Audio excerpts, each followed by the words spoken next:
आप सभी का मेरे इस YouTube वीडियो क्लास में एक बार फिर से स्वागत है। हम आज भी बिहार बोर्ड कक्षा 9 गणित अध्याय 1 को आगे बढ़ाएंगे। पिछले वीडियो में आप लोगों ने वास्तविक संख्याओं में दशमलव के प्रसार के बारे में सीखा कि किस किस प्रकार के दशमलव प्रसार होते हैं और उन्हें क्या कहते हैं। आप लोगों ने जाना कि परिमेय और अपरिमेय संख्याओं के दशमलव प्रसार में क्या अंतर है। इन सब के बाद हम लोगों ने प्रश्नावली 1.3 में प्रश्न संख्या 3 तक को हल किया। आज हम लोग प्रश्न संख्या 4 से 9 तक को हल करेंगे। इससे पहले कि हम लोग अपने टॉपिक पर आए, आप लोग वीडियो को लाइक जरूर कर दें। अगर आप इस चैनल पर नए हैं तो चैनल को सब्सक्राइब कर दें, साथ ही अपने दोस्तों में शेयर करना न भूलें। तो आइए हम लोग प्रश्नावली 1.3 पर, इसमें प्रश्न संख्या 4 में 0.9999 को P/Q के रूप में व्यक्त कीजिए। क्या आप अपने उत्तर से आश्चर्यचकित हैं? अपने अध्यापक और कक्षा के सहयोगियों के साथ उत्तर की सार्थकता पर चर्चा कीजिए। तो हमारे सामने में यह संख्या दिया हुआ है 0.9999, ये बढ़ता जाएगा। हम मान लेते हैं इसको x बराबर मान लें। अब क्या करना है कि दोनों ओर 10 से गुना करेंगे।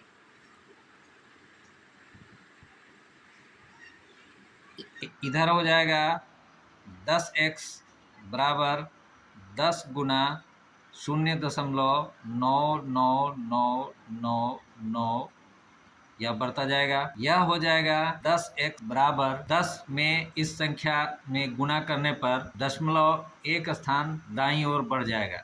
तो यह हो जाएगा 9.99999, यह बढ़ता जाएगा। यह हो जाएगा 10x बराबर 9 जोड़ 0.99999, 9.9999 को 9 जोड़ 0.999 लिख सकते हैं।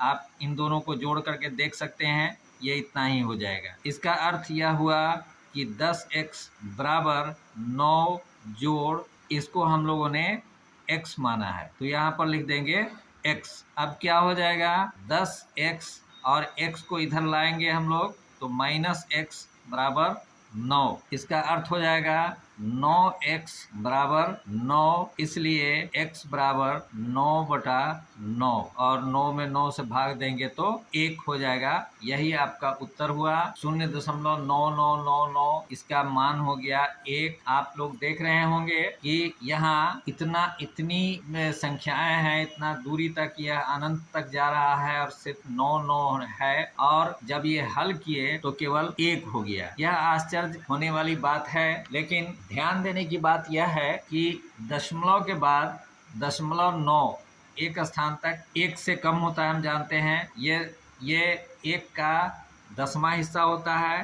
दशमलव के बाद का पहला स्थान, दूसरा स्थान 1 का 100वां हिस्सा होता है। तो यह संख्या देखने से आप यह अंदाज लगाइए कि यह 1 के बिल्कुल करीब जाता जा रहा है, और यह जितना दूरी तक जाएगा वह 1 के उतना नजदीक पहुंचता रहेगा। इसलिए यह आश्चर्य की बात भी है और यह 1 के बराबर हो भी रहा है। यह 1 के बिल्कुल निकट पहुंच रहा है, इतना निकट कि दोनों के बीच का अंतर स्पष्ट करना संभव नहीं है, लेकिन फिर भी यह मैं बता दूं यह 1 के बिल्कुल बराबर नहीं है। चाहे हम लोग गणित के कैलकुलेशन से इसको 1 साबित कर दिए और 1 के बराबर हो भी जाता है। चलिए हम लोग अगले प्रश्न पर आते हैं। 5वां प्रश्न में है 1/17 के दशमलव प्रसार में अंकों के पुनरावृत्ति खंड में अंकों की अधिकतम संख्या क्या हो सकती है? अपने उत्तर की जांच करने के लिए विभाजन क्रिया कीजिए। मतलब इसका साधारण अर्थ यह है कि हमें 1 में 17 से भाग देना है, और भाग देने के बाद भागफल में हम लोग देखेंगे कि दशमलव के बाद कितने अंकों के बाद वह अंक फिर से पुनरावृत्ति कर रहा है। मतलब कि हमें यह जानना है कि कितने स्थानों तक दशमलव के आगे जाने के बाद अंकों की पुनरावृत्ति हो रही है। मतलब दोबारा से वही सारे अंक आ रहे हैं। तो इसके लिए 17 से 1 में भाग देना है। भाग थोड़ा लंबा हो सकता है और इसको ध्यान से भाग देने की आवश्यकता है। आइए हम लोग देख लेते हैं। यह 17 से 1 में भाग दिया गया है। जब 1 में 17 से भाग नहीं लगेगा तो यहाँ शून्य आएगा, फिर दशमलव डाला जाएगा, दशमलव डालने के बाद एक शून्य आएगा, तब यहाँ 10 हो जाएगा।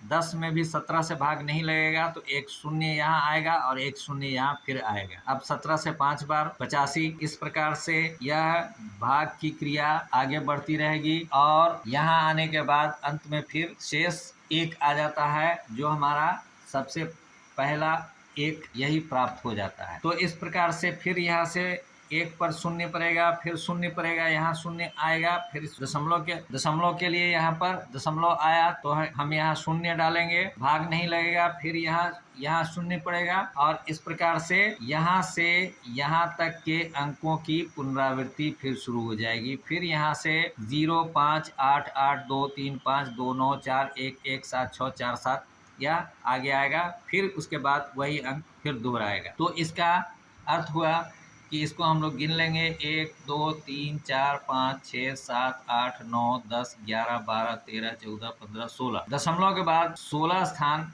या 16 अंकों के बाद फिर से अंकों की पुनरावृत्ति होती है। यहाँ पर इसका उत्तर हुआ 0.88235294 के ऊपर हम रेकरिंग डाल देंगे। तो इस तरह से हमारा यह प्रश्न हल हो गया। आइए अगले प्रश्न पर हम लोग आते हैं। प्रश्न संख्या 7 देख लीजिए। ऐसी 3 संख्याएं लिखिए जिनके दशमलव प्रसार अनवसानी अनावर्ती हों। हम लोग पहले पढ़ चुके हैं कि अपरिमेय संख्याओं के दशमलव प्रसार अनवसानी अनावर्ती होते हैं। तो बिल्कुल आसानी के लिए तो हम लोग यह बता सकते हैं कि ऐसी संख्याएं √2 हैं, √3 हैं, पाई हैं, लेकिन हम लोग इस तरह की संख्याएं खुद से भी तैयार करके और इसका उदाहरण दे सकते हैं। तो आइए इसका उदाहरण ले लेते हैं। पहला उदाहरण ले लेते हैं 0.010001, फिर 3 गो शून्य दे दीजिए 1, फिर 4 शून्य दे दीजिए 1। तो इस तरह के यह जो प्रसार देख रहे हैं, इसमें किसी भी संख्या की पुनरावृत्ति किसी नियम के तहत नहीं हो रही है, तो ऐसे प्रसार को ही अनवसानी अनावर्ती कहते हैं। तो यह पहला उत्तर हो गया। 3 संख्याओं में से एक संख्या हो गया। दूसरी संख्या आप इस तरह से ले सकते हैं 0.20202000020002। इस तरह का यह भी प्रसार अनवसानी अनावर्ती है। एक तीसरा भी ले लें, यहाँ पर 2 की जगह पर 3 कर दें तो 3 0 0 3 0 0 0 3 0 0 0 0 3।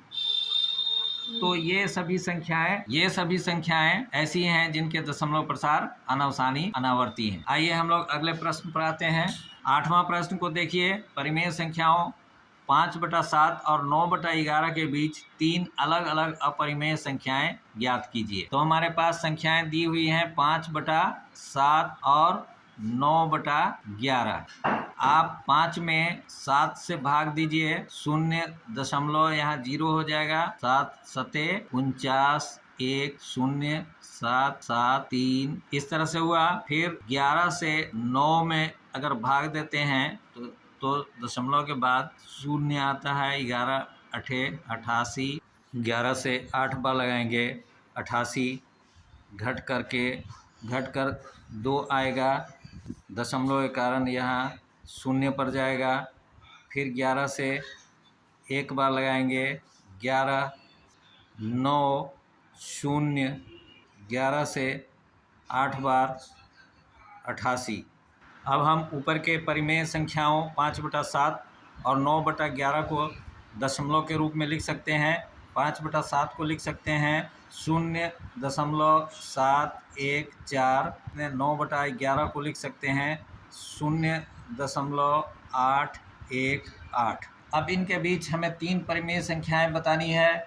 पहले परिमेय संख्या का शुरुआत होगा 0 यहाँ देखिए 7 है, दूसरे में दशमलव के बाद 8 है, तो 7 1 है, तो 7 2 7 3 कुछ भी हम लोग लिख सकते हैं। तो हम लोग लिखते हैं 0.72। दूसरे अपरिमेय संख्या का शुरुआत होगा 0.72, तो 75 ले लेते हैं। तीसरे अपरिमेय संख्या का शुरुआत होगा, यहाँ देखिए 7 1 है दशमलव के बाद, और यहाँ दशमलव के बाद 8 1 है, तो हम 8 ले सकते हैं दशमलव के बाद, तो 0.8।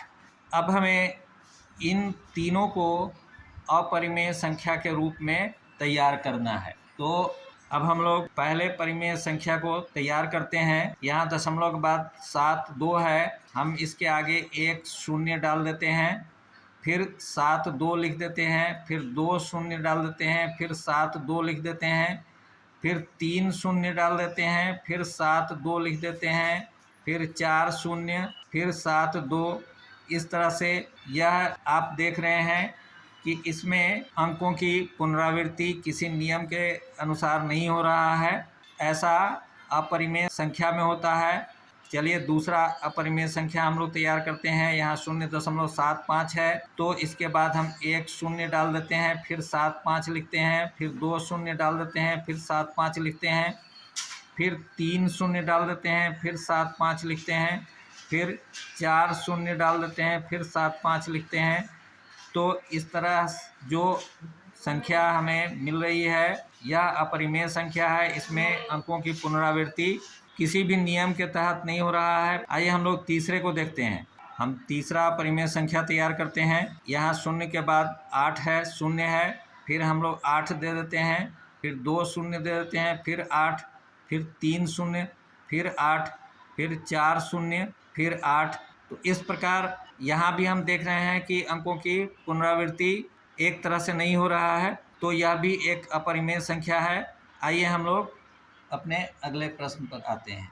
प्रश्न संख्या 9 में है, बताइए कि निम्नलिखित में से कौन कौन संख्याएं परिमेय और कौन कौन संख्याएं अपरिमेय हैं। पहला √23, दूसरा √225, तीसरा 0.3796, चौथा 7.478 478, पांचवा 1.101 001 0001 00001, और यह बढ़ता है। तो हम लोग पहले नंबर से देखते हैं √23। इस तरह की जो भी संख्याएं होती हैं वह अपरिमेय संख्याएं होती हैं, जिनका जो पूर्ण वर्ग नहीं होते हैं उनका रूट ज्यादातर अपरिमेय होते हैं। √23 का आप वर्गमूल भी निकालेंगे भाग विधि द्वारा, तो यह लगातार बढ़ता रहेगा, यह समाप्त नहीं होगा। इस तरह से √23 भी अपरिमेय संख्या है। इसका दशमलव प्रसार भी अनावसानी अनावर्ती होता है। दूसरा नंबर है √225। हम जानते हैं कि √225 का वर्गमूल 15 होता है, जो कि एक पूर्णांक संख्या है, इसलिए यह परिमेय संख्या है। तीसरा 0.3796। हम लोग यह जानते हैं कि इसको आसानी से हम लोग भिन्न के रूप में अर्थात a/b के रूप में हम लोग लिख सकते हैं। 0.3796 को लिख सकते हैं हम लोग 3796/1 पर 4 0। तो यह संख्या भी परिमेय संख्या हुआ। अब हम लोग चौथे पर आते हैं 0.478478। इस तरह की संख्याओं का दशमलव प्रसार अनावसानी अनावर्ती होते हैं, इसलिए यह भी अपरिमेय है। पांचवा 0.1010001। इसमें आप भी देख रहे हैं कि इसका दशमलव प्रसार में किसी भी नियमित अंतराल पर कोई संख्या की पुनरावृत्ति किसी भी संख्या की पुनरावृत्ति नहीं होती है। इस तरह का दशमलव प्रसार अनावसानी अनावर्ती कहलाता है और यह संख्या अपरिमेय संख्या होता है। तो इस तरह से हम लोग जान लिए कि इसमें परिमेय संख्या हुई